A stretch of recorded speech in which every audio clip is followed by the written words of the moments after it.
अमरावती जिल्हा स्त्री रुग्णालयातील 3ऱ्या मजल्यावर असलेल्या नवजात शिशु अतिदक्षता विभागात पहाटे 3:30च्या सुमारास अचानक आग लागल्याची धक्कादायक घटना घडली। प्राथमिक माहितीनुसार व्हेंटिलेटरमध्ये स्पार्क झाल्याने आग लागल्याचे सांगण्यात येते। घटनेच्या वेळी नवजात शिशु कक्षात सुमारे 39 बालके दाखल होती। आग लागल्यानंतर ड्युटीवर असलेल्या डॉक्टर, परिचारिका आणि रुग्णालयातील कर्मचाऱ्यांनी तातडीने बालकांना सुरक्षित बाहेर काढण्याचे प्रयत्न केले। या दुर्घटनेत 3 नवजात बालकांचा होरपळून मृत्यू झाला तर 6 बालकांना पुढील उपचारासाठी सुपर स्पेशालिटी रुग्णालयात दाखल करण्यात आले। आगीच्या या संकट समयी पंजाबराव हॉस्पिटलच्या डॉक्टर आणि कर्मचाऱ्यांनीही मदतीचा हात देत बचाव कार्य आणि उपचारासाठी सहकार्य केले। घटनेनंतर रुग्णालय परिसरात मोठी खळबळ उडाली। आग नेमकी कशामुळे लागले आणि सुरक्षेच्या उपाययोजनांमध्ये काही त्रुटी होत्या का याबाबत चौकशी होण्याची शक्यता आहे। या बातमीचा आढावा घेतलाय प्रतिनिधी सोमेश्वर जेवडे यांनी। Doctor PD medical college Amravati. जसं की आपणास माहीत आहे की डफरीन हॉस्पिटलमध्ये एक इन्सिडेंट घडलं, त्यामुळे तिथलं NICU बंद करण्यात आलेलं आहे व तेथील जवळपास 13 बालक आमच्याकडे ट्रान्सफर करण्यात आलेले आहे। त्यापैकी फक्त एक बालक, एक शिशु व्हेंटिलेटरवर आहे, बाकी सर्व पेशंट स्टेबल। अंदाजे 5:30 ते 6च्या दरम्यान आलेत आणि आता काही 2 पेशंट त्यानंतर आले। मी सांगितलं फक्त एक बाळ व्हेंटिलेटरवर आहे, बाकी सगळे स्टेबल आहे। अमरावती जिल्हा स्त्री रुग्णालय अर्थात डफरीन रुग्णालयाच्या NICU वॉर्डमध्ये पहाटे 3:30च्या सुमारास भीषण आग लागल्याची घटना घडली आणि या दुर्घटनेत 3 नवजात बालकांचा मृत्यू झालाय। घटनेनंतर मृत बालकांच्या कुटुंबियांनी रुग्णालय प्रशासनाच्या कारभारावर गंभीर प्रश्न उपस्थित केले। आम्हाला शेवटपर्यंत काहीच सांगण्यात आलं नाही, आमचं बाळ कसं आहे याची माहिती दिली नाही, आता आमचा मुलगा गेला, न्याय कोणाकडे मागायचा, असा संतप्त सवाल मृत बालकाचे वडील स्वप्नील बडगे यांनी उपस्थित केलाय। या घटनेची सखोल चौकशी करून दोषींवर कारवाई करावी अशी मागणी त्यांनी केली। आम्ही गरीब आहोत, त्यामुळे खासगी रुग्णालयाचा खर्च परवडत नाही, म्हणून आम्ही सरकारी रुग्णालयात आलो, पण इथं गरीब रुग्णांची किंमत नाही, डॉक्टरच महत्त्वाचे आहेत, असा गंभीर आरोप करत स्वप्नील बडगे यांनी रुग्णालय प्रशासनावर संताप व्यक्त केलाय। या भीषण दुर्घटनेमुळे डफरीन रुग्णालयातील सुरक्षा व्यवस्थेवर मोठे प्रश्नचिन्ह निर्माण झाले। तुम्ही तुमचं काम करून घेता, माझ्यावर काय गुजरत आहे मला माहित दादा।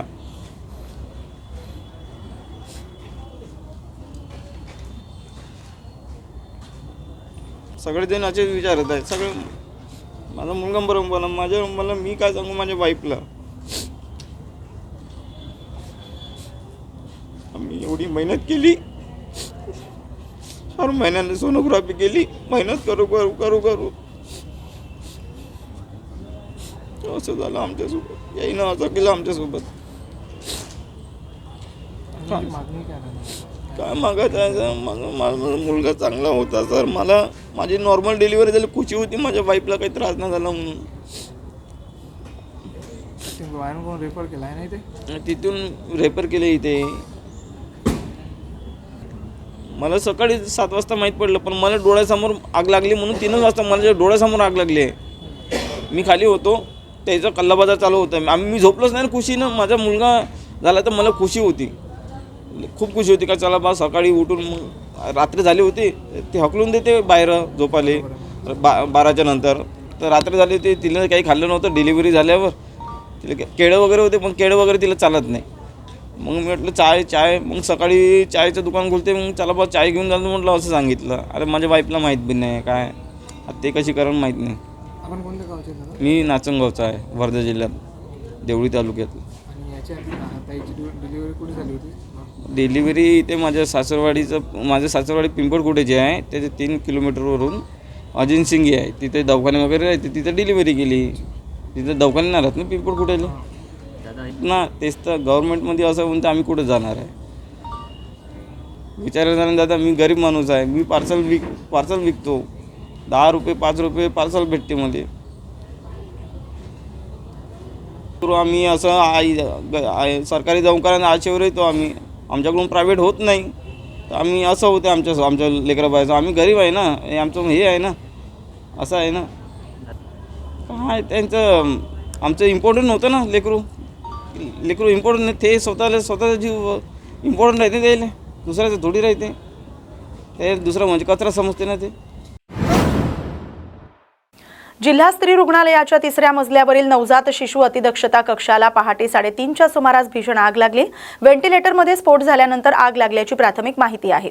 या दुर्घटनेत 3 नवजात बालकांचा होरपळून मृत्यू झालाय। या घटनेवेळी नवजात शिशु कक्षातील 3 विभागात एकूण 39 बालकांवर उपचार सुरू होते। आग लागल्याचं लक्षात येताच ड्युटीवरील डॉक्टर, नर्सेस आणि कर्मचाऱ्यांनी तातडीनं बचाव कार्य सुरू केलं आणि अनेक बालकांना सुरक्षित बाहेर काढलं। गंभीर स्थितीतही 6 बालकांना सुपर स्पेशालिटी रुग्णालयात उपचारासाठी हलवण्यात आले। या भीषण दुर्घटनेमुळे रुग्णालय परिसरात शोककळा पसरली। आगीचं नेमकं कारण आणि घटनेची परिस्थिती याबाबत तपास सुरू आहे। या प्रकरणी माजी मंत्री यशोमती ठाकूर यांनी प्रतिक्रिया दिली।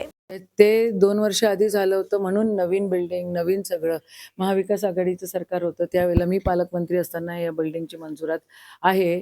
उद्घाटन करायला फार वलवल असते या लोकांची, काय डेव्हलपमेंट केली, काय केली हे मला राजकारण नाही बोलायचं आहे, पण सप्लायर कोण होता, ते इन्व्हर्टर मध्ये फॉल्ट होता का, व्हेंटिलेटर मध्ये फॉल्ट होता का, इलेक्ट्रिक कनेक्शन्स मध्ये त्या ठिकाणी फॉल्ट होते का व्हेंटिलेटर का फुटतं, म्हणजे तिथं फॉल्टी व्हेंटिलेटर्स दिलेले आहेत।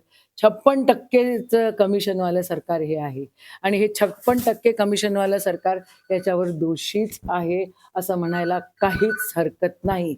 इन्फ्रामॅन म्हणून घेत असताना गरिबांकडे पण लक्ष दिलं गेलं पाहिजे। डफरीनमध्ये कोणी श्रीमंताचं लेकरू येत नाही, इथं गरिबाचंच लेकरू या ठिकाणी होतं। जी पोरं मृत्युमुखी पडली त्यांना मोठ्या प्रमाणात कंपेन्सेशन 3 आणि 4 लाख देऊन हे चालणार नाही बाबा। इथं जरा बघा, संसार थाटायला एखादं लेकरू NICU मध्ये त्या ठिकाणी म्हणजे काय बोललं पाहिजे, मला शब्द कमी पडतायत। निषेध आहे या सगळ्या गोष्टींचा। लक्ष द्या, इन्फ्रामॅन इन्फ्रास्ट्रक्चरकडे थोडंसं लक्ष द्या। हे कोण सप्लायर्स आहे त्यांच्याकडे जरा कडक लक्ष द्या। कधी आदिवासी विभागाची पोरं त्यांना फूड पॉयझनिंग होतं, कधी डफरीनमधले आग लागते, कुठं काय होतं, कोणाला जेवण भेटत नाही, इथं डॉक्टर्स मोठ्या प्रमाणात उपलब्ध नाही आहे। हे सगळं बंद करा। हे 56% कमिशनचं सरकार आहे असा माझा थेट आरोप आहे आणि आरोपच नाही, हे सिद्ध झालेलं आहे। यांना काही घेणं देणं नाही आहे गरिबाचं, हे गरिबांकडे लक्ष देत नाही। याच्यामध्ये आज सकाळी 3:15 वाजताचे आसपास आपला जो स्त्री सामान्य रुग्णालय अमरावतीच्या त्याच्यामध्ये जे NICU आहे त्याच्यामध्ये 3 कंपार्टमेंट आहे, त्यापैकी जो एक कंपार्टमेंट होता त्याच्यामध्ये आग लागली। 9 जे मुले होते जे इलाज घेत होते त्यापैकी 3 मुलांची मृत्यू दुर्दैवाने झालेली आहे आणि बाकीचे उरलेले 6 जे मुले आहेत त्यांना इतर शिफ्ट करण्यात आलेलं आहे। प्राइमरी फेसी जो हा आग है, ये जो वेंटिलेटर में आग लागलेली आहे